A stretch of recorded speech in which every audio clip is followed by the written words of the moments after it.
the biggest, what I would say, victory for Trump and for Bernie was they have woken up so many people that are not going to go back to sleep now. Absolutely. They're fully aware of how bad this shit is, and they are just point blank not going to put up with it anymore. Right. And the fact that you have so many constituents, Debbie just happens to be the epitome of what is wrong. But she is just one of hundreds that literally write our laws, and people who say you don't want to talk about politics and this and that, and I say, these people literally decide how much money you have to give away that you earn. Right. You're telling me that this is not a public issue that people shouldn't be talking about? Affects your job, affects your education, affects your health care, affects everything about I think your something life. also, we were talking about Bill Clinton's presidency, something also that happened was not just policy, but a mindset was started to come in.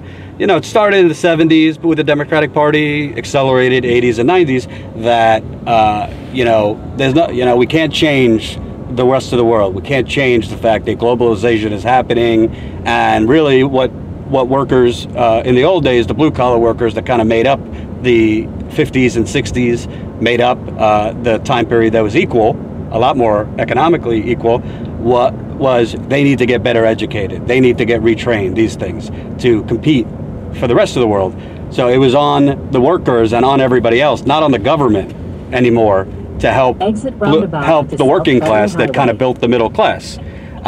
You know, in Thomas Frank's book that we were just talking about, it talks about how, oh, it's the jobs of the future are here. So the people who are complaining about their jobs getting offshore, they need to adapt. And I think that is still a message that's embraced by President Obama, the Democrats. And you know what? I mean, a lot of people who have 3 kids and, you know, got laid off from the steel mill, they don't have the opportunity to go get retrained. Nope. And things like that. But this is an indictment on our own economy and our government that refuses to invest money at home. They would rather be, remember, what is it, 50+% of our actual tax money is put into the military-industrial complex? I mean, that's unbelievable. You're telling me that if we had proper transition, especially into 2 places, technology and green energy jobs, that this would not have been solved years ago? Of course it would have. Right. But remember, there are people who, just as Warren Buffett says, I should write a book on how to spend $1 billion because evidently people don't know that $500 million is enough to last multiple lifetimes. Right. And it's true. You know, this is a Masters of the Universe, the most advanced game of Risk you have ever seen. The fact that there are people who literally compete because one guy has 20 billion versus the other guy who has 22. And do you think, when you look at this district, it's kind of the generational gap, a lot of older people. You think senior citizens, older people that tend to vote establishment and for the corporate Democrats, do you think it's just that they're uninformed? Or do you think that they kind of, because things aren't so dire for them, they're fine with things the way it, because there's definitely a disconnect between the younger people that have been awoken, and I'm not trying to generalize, but there's mostly a lot of Hillary Clinton support came with older Americans, you know, 45 and above, that pretty much think, well, yeah, things could be better, but overall things are good in America. I think most seniors are afraid of change. Yeah. Dealt with that many times in their life. Most seniors in this country as of today have lived through the hippie movement, they've lived through Vietnam, they've lived through multiple changes in our tax system. You know, they're afraid of the possibility of something different coming down the pike that may be better, but may be worse. Right.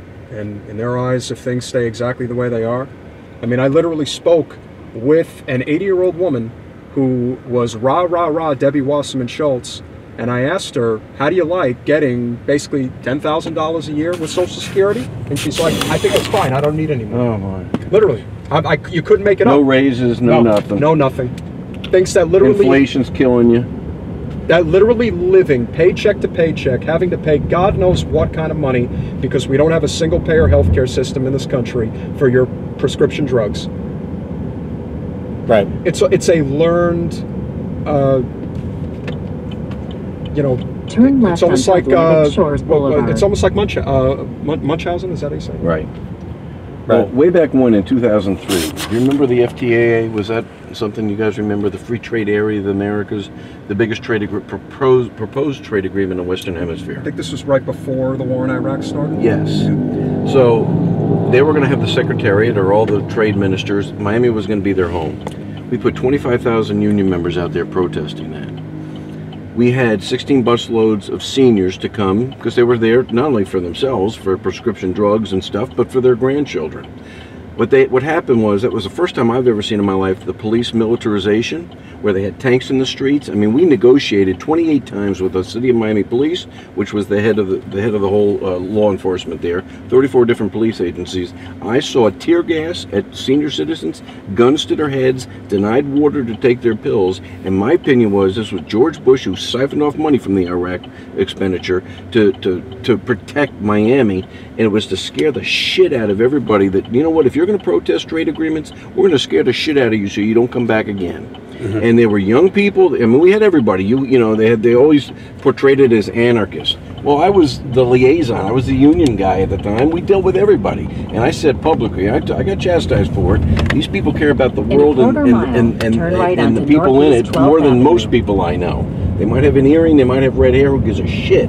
They didn't. They did civil disobedience. Well, that was the labor did that through the history of the labor movement. Mm-hmm. And they had 200 arrests. Guess how many stuck? 0. Mm-hmm. And we had 1,000 peacekeepers out there. They used to beat the shit out of our own people. I never forgot it. That was one of the telling things of my life.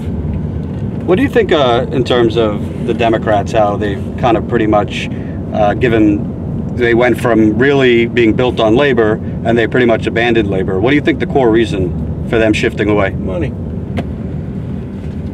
Very simple.